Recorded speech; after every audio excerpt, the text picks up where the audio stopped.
नमस्कार मित्रों, मेरे स्पिरिचुअल कनेक्ट पर आप सभी लोगों का हार्दिक अभिनंदन है। मित्रों, आज अपना देश 80वां स्वतंत्रता दिवस मना रहा है। इस अवसर पर आप समस्त देशवासियों को बहुत ढेर सारी हार्दिक शुभकामनाएं और ढेरों बधाइयाँ। मित्रों, हम बड़े मुश्किल से हमारा देश जो है आज़ाद हुआ है और इस आज़ादी को बचाकर रखने की जो ड्यूटी है, जो कर्तव्य है, हम सभी देशवासियों का है। तो इसमें सब आप लोगों को पता ही है कैसे स्वाधीनता मिली। उसमें समस्त जो भारत देश के सैनिक थे, सेनानी थे, वो लड़े। और उसमें सबसे प्रमुख नाम महात्मा गांधी जी का आता है, सरदार वल्लभ भाई पटेल का आता है, सुभाष चंद्र बोस का आता है, वीर भगत सिंह का आता है और हमारे देश के प्रथम प्रधानमंत्री पंडित जवाहरलाल नेहरू का आता है। और भी बहुत सारे लोग हैं, हम अनगिनत लोग हैं, उनका नाम कहाँ तक ले पाएंगे मित्रों। तो इन सभी के त्याग, तपस्या और बलिदान और सेवा भावना की वजह से हमारा देश आज़ाद हुआ। तो ये आज़ादी अक्षुण्ण रहे, कैसे रहेगी? जब सब लोग मिल कर के एक दिशा में काम करेंगे भारत देश के उत्थान के लिए, तभी होगा। नहीं तो आज ही प्रधानमंत्री जी लाल किला के प्राचीर से बोल रहे थे कि अब जो है देश को दिमागी नक्सलियों को पहचानना होगा। तो दिमागी नक्सल कौन है? कौन से लोग ऐसे हैं जो देश के खिलाफ षड्यंत्र कर रहे हैं? उनको हम लोग तो पहचान ही गए। अब नाम लेके क्या हो सकता है? कुछ ऐसे नेता हैं, कुछ ऐसे लोग हैं जो देश के विरुद्ध देशद्रोही होकर के काम कर रहे हैं। सोचिए कितने मुश्किल से देश आज़ाद हुआ है और अब वो देश को पुनः गुलामी के रास्ते पर ले जाएंगे। लेकिन ऐसा असंभव है, ये होगा नहीं।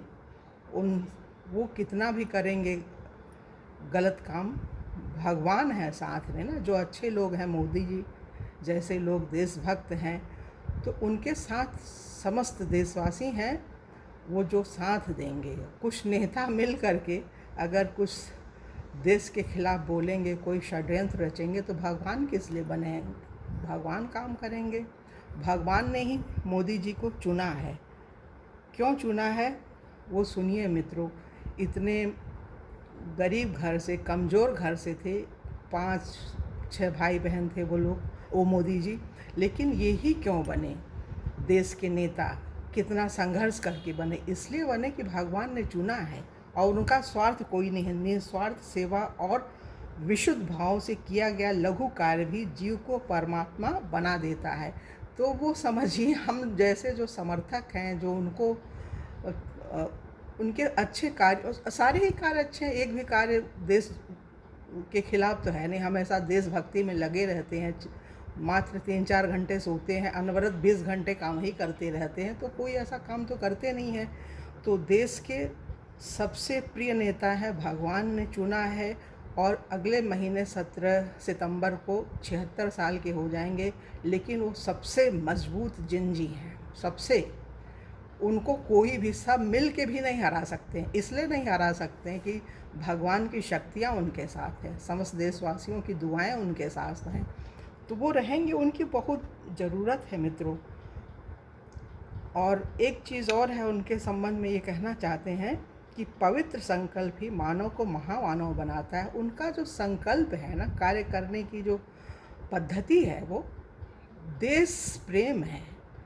देश प्रेम इतना है कि वो सब चीज़ एक किनारे करके, शादी करके भी सन्यासियों जैसा जीवन देश के लिए ही तो जी रहे हैं। कोई कर सकता है, लोग 4-6 शादियां कर लेते हैं और वृद्धावस्था में भी कर रहे हैं और तलाक भी हो रहा है, सब कुछ हो रहा है। तो ये मोदी जी हमारे देश के प्रधानमंत्री बने हैं तो भगवान ने बनाया है, कोई व्यक्ति नहीं बनाया उनको। और वो बने रहेंगे, अंतिम समय तक काम करेंगे।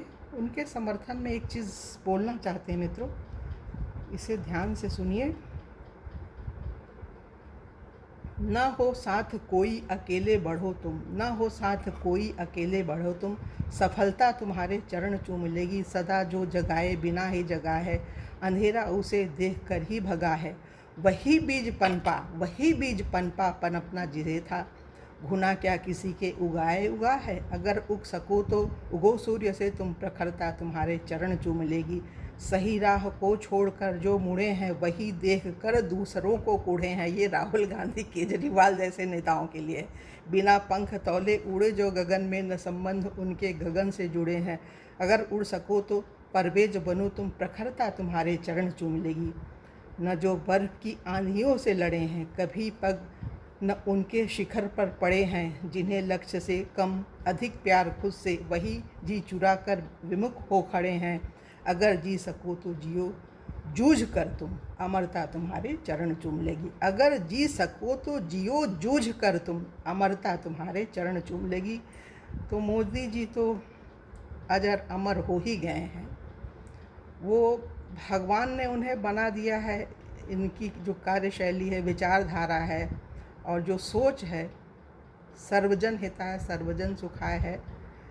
ये विश्व गुरु बने, अति शीघ्र बने मोदी जी, यही हमारी एक कामना है। और एक चीज़ और हमें समझ में आता है, मोदी जी भगवान राम की भूमिका में है और हमारे योगी आदित्यनाथ जो उत्तर प्रदेश के सीएम हैं, वो कृष्ण भगवान की भूमिका में है। इनके बाद उनका ये थोड़ा मर्यादित हैं। ये दवाई देते हैं, जो खराब लोग हैं, गंदे लोग हों, उनको दवाई से सही करते हैं। लेकिन जो अपने योगी जी हैं, ये सीधे सर्जरी कर देते हैं, बुलडोजर चला के उसका काम तमाम कर देते हैं ऐसे गंदे लोगों को। तो ऐसे लोगों की ही ज़रूरत है। अगर सामान्य व्यक्ति कोई आएगा तो उसको तो वो लोग कुछ समझेंगे ही नहीं, अपने ढंग से शासन करेंगे, तो फिर क्या होगा? देश फिर तरक्की नहीं कर पाएगा। जो 2047 में देश विकसित बनाने की सपना सब लोग देख रहे हैं, हमारे प्रधानमंत्री जी और देश के जो बड़े बड़े और नेता हैं, तो सपना फिर धराशायी हो जाएगा। विश्व गुरु हम लोग क्या बन पाएंगे? तो इसीलिए सभी लोग मिल कर के आशीर्वाद दीजिए अपने माननीय प्रधानमंत्री जी को, उनकी पूरी टीम को, अपने देश को। देश तो हमारा है ना, देश तो हमारा है, तो देश के भले के लिए तो कुछ करना ही पड़ेगा। और एक चीज़ और बोलना चाहते हैं मित्रों, ये बहुत ज़रूरी है, जो विरोधी हैं उनके लिए है। आग लगाने वालों को क्या खबर, रुख हवाओं ने बदला तो खाक वो भी होंगे। जो विरोधी हैं ना, जयचंद बने हुए हैं, तो वो जयचंद बनेंगे तो अपने ही देश को गुलाम करेंगे। उन्हें फ़ायदा क्या होगा? इतने साल तक गुलाम रहे, 800 वर्ष तक की गुलामी। पृथ्वीराज चौहान थे तो जयचंद ने विश्वासघात किया। फिर इसके बाद जो अंतिम मुग़ल सम्राट वो बहादुर शाह जफ़र था, तो उसने अंग्रेज़ों को बुला लिया, ईस्ट इंडिया कंपनी को, बगैर टैक्स के ही लो चलो यहाँ पे अपनी कंपनी स्थापित करो और व्यापार करो। तो वो फिर इसके बाद जो कुछ रही सही बाकी थी, तो जगत सेठ के जो वंशज थे, उन्होंने क्या किया कि सिराजुद्दौला से जब वो चिढ़ गए तो अंग्रेज़ों से मिल कर के, और सिराजुद्दौला का जो वो था सेनापति मीर जाफ़र, उससे मिल कर के अंग्रेज़ों को बोले कि तुम लोग शासन करो, इसको हटा दो। तो क्या हुआ? देश और गुलाम हो गया, इतना ज़बरदस्त कि 200 वर्ष तक गुलाम रहा अंग्रेज़ों का मित्रों। तो बड़े मुश्किल से देश आज़ाद हुआ है। तो हम सभी की नैतिक जिम्मेदारी है कि अपने देश को स्वाधीन बनाए और अपने ढंग से काम करें। हर छोटा सा छोटा व्यक्ति सहयोग कर सकता है, जिसकी जो क्षमता है। देखिए मित्रों, कहा गया है 10 रुपया, 100 रुपया और मात्र एक गिलास पानी की कीमत एक बराबर है। आपकी जो क्षमता है, उस क्षमता से काम कीजिए ना। आप कम से कम काम न करें तो विरोध में तो ना खड़े हों। तो बस इन्हीं शब्दों के साथ मित्रों एक बार पुनः ढेरों बधाइयाँ आपको स्वतंत्रता दिवस की। आप सभी लोग स्वस्थ रहिए, अच्छे रहिए, देश के काम में लगिए, यही मनोभावना है। ओम शांति, ओम शांति। पुनः फिर किसी दूसरे वीडियो में मिलेंगे, तब तक के लिए जय हिंद मित्रों, जय भारत।